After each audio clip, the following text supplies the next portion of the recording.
Assalamualaikum warahmatullahi wabarakatuh. Saya Novita Aryani Susanti bersama rekan saya Marisa Yulita Putri ingin mempresentasikan hasil kerja kami tentang konsep ERP System. Konsep ERP System terdiri dari 4 bagian. Yang pertama ada ERP System, yang kedua ada Data Warehouse, yang ketiga ada resiko dalam menerapkan sistem ERP, dan yang keempat ada implikasi atas pengendalian internal dan audit. Yang pertama saya akan menerangkan tentang sistem ERP.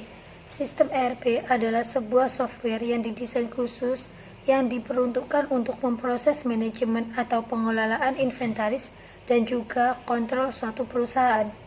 ERP ini merupakan singkatan dari Enterprise Resource Planning, di mana pada sistem ini menurut Daniel A. O'Leary adalah sebuah paket perangkat lunak atau software powerful yang memungkinkan suatu perusahaan untuk melakukan integrasi berbagai fungsi secara terpisah. Pada organisasi atau perusahaan yang tidak menerapkan sistem ERP, umumnya menggunakan sistem database yang terpisah.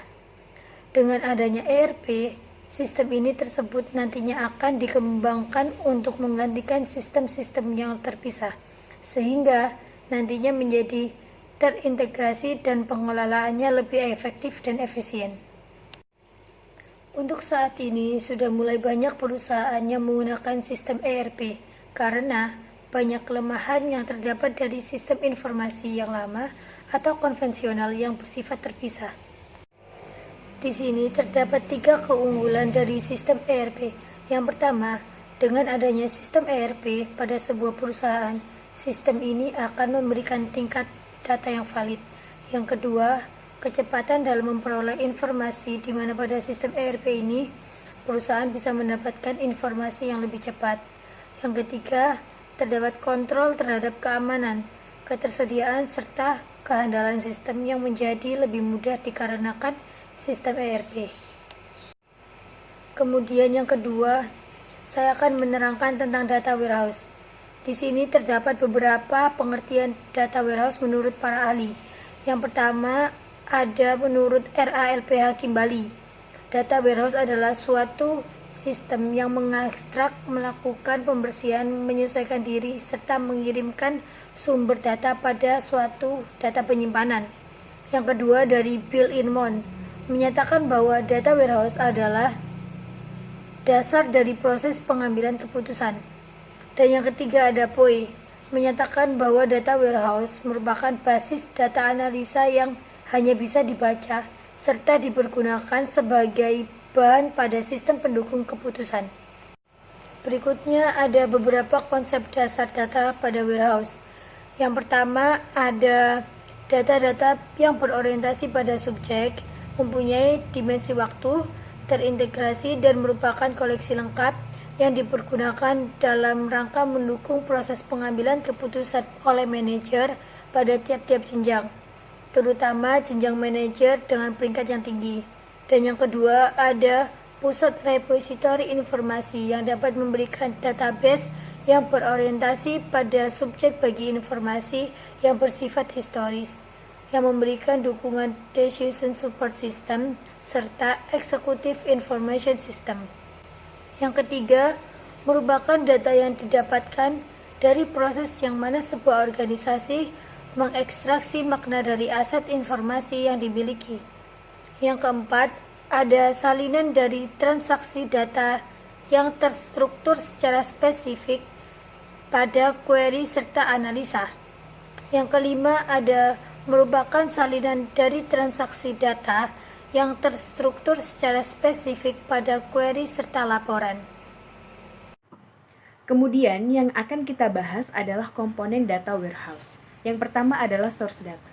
Source data merupakan gudang data dari berbagai sumber, yakni dari data internal, data eksternal, arsip, dan lain-lain. Yang kedua adalah data staging, yaitu data yang diekstrak dan load dalam format yang sama yang tidak merubah nilai data. Yang ketiga adalah data storage, yaitu media penyimpanan data yang dihasilkan dari data staging. Kemudian yang keempat adalah metadata, yaitu komponen yang memberi penjelasan tentang data melebihi kamus data.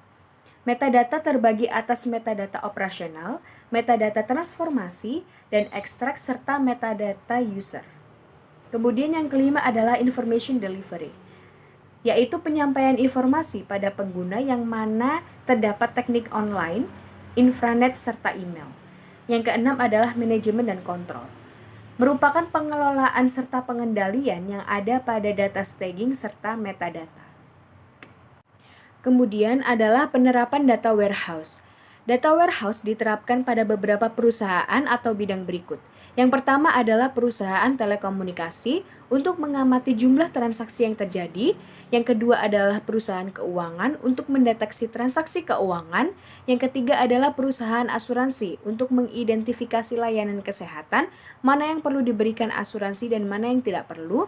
Kemudian yang keempat adalah bidang olahraga untuk menganalisa statistik permainan. Di poin ketiga ada resiko dalam menerapkan sistem ERP. Menurut Grebsky et al., pada tahun 2001 terdapat 5 resiko utama yang dihadapi organisasi terkait dengan implementasi ERP. Yaitu yang pertama adalah kurangnya keselarasan antara sistem informasi baru dan proses bisnis. Kemudian yang kedua adalah resiko terkait kompleksitas proyek. Yang ketiga adalah kurangnya potensial keterampilan in-house. Yang keempat adalah kemungkinan kehilangan kontrol karena terjadi desentralisasi dalam proses pengambilan keputusan. Bukan hanya itu, menurut Salmon dan Adam pada tahun 2010 menyebutkan bahwa resiko yang dihadapi saat mengimplementasi ERP dapat dibagi menjadi 4 kategori. Yang pertama adalah defeat, yaitu kegagalan untuk mengartikulasikan secara jelas tujuan proyek yang selaras dengan tujuan strategis bisnis, akan menurunkan kinerja.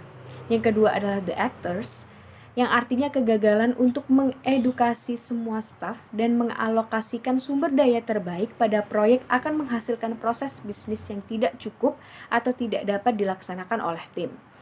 Kemudian yang ketiga adalah the change, yaitu kegagalan menerima perubahan yang disebabkan oleh implementasi ERP, baik pada level kultural dan prosedural, mengakibatkan implementasi parsial dan tingkat penggunaan yang tidak seimbang.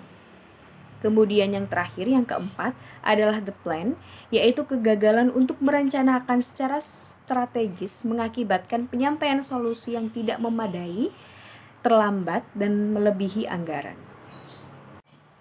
Setelah itu ada menurut Weiner dan Mudiraj pada tahun 2014, mengidentifikasi resiko-risiko berikut dalam implementasi ERP. Yang pertama adalah resiko manajemen, yang kedua adalah teknik dan praktek manajemen proyek yang tidak efektif, kemudian yang ketiga adalah tingkah laku manajerial yang buruk, yang keempat adalah resiko operasional, yang kelima adalah sistem komunikasi yang tidak efektif, yang keenam adalah resiko lainnya. Pada poin keempat ada implikasi atas pengendalian internal dan audit. Yang pertama adalah otorisasi transaksi. Manfaat utama dari sistem ERP adalah berbagai arsitektur modulnya yang sangat terintegrasi. Jika prosedur mengenai pembuatan daftar perincian bahan baku tidak dikonfigurasikan dengan benar, setiap komponen yang menggunakan daftar perincian bahan baku tersebut dapat terpengaruh.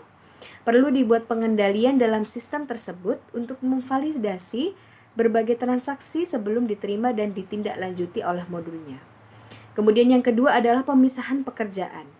Berbagai proses manual yang biasanya membutuhkan pemisahan pekerjaan seringkali ditiadakan pada lingkungan ERP. Untuk membantu mengatasi masalah pemisahan pekerjaan, SAP, sebuah sistem ERP terkemuka, menggunakan teknik konfigurasi yang disebut peran pengguna. Tiap peran dihubungkan dengan rangkaian aktivitas tertentu yang ditugaskan ke seorang pengguna sah ERP. Administrasi sistem menugaskan peran para pengguna sistem ketika sistem dikonfigurasikan. Yang ketiga adalah supervisi. Para supervisor perlu mendapatkan pemahaman teknis dan operasional yang ekstensif atas sistem baru tersebut, karena para tradisional mereka akan berubah. Biasanya, ketika perusahaan mengimplementasikan ERP, banyak tanggung jawab pengendalian keputusan diberikan ke bawah hingga ke tingkat pabrik. Filosofi pemberdayaan karyawan ERP seharusnya jangan meniadakan supervisi sebagai pengendalian internal. Yang keempat adalah catatan akuntansi. Sistem ERP memiliki kemampuan untuk menggabungkan proses pelaporan keuangan secara keseluruhan. Meskipun ada teknologi ERP, resiko akurasi catatan akuntansi masih bisa terjadi. Karena antarmuka yang dekat dengan para pelanggan dan pemasuk data yang rusak atau tidak bisa akurat bisa lolos dari berbagai sumber eksternal tersebut sehingga merusak basis data akuntansi perusahaan. Kemudian yang terakhir adalah pengendalian akses. Tujuan dari keamanan sistem ini adalah memberikan kerahasiaan, kemudian integritas, dan ketersediaan informasi yang dibutuhkan. Kelemahan dalam keamanan dapat mengakibatkan pengungkapan rahasia usaha ke para pesaing dan akses lain yang tidak sah. Resolusi yang masuk akal bagi berbagai pandangan yang berlawanan ini adalah memberikan batas keamanan untuk data dengan berdasarkan penilaian resiko. Yang pertama adalah akses ke gudang data, yang kedua adalah perencanaan kontingensi, yang ketiga adalah verifikasi independen.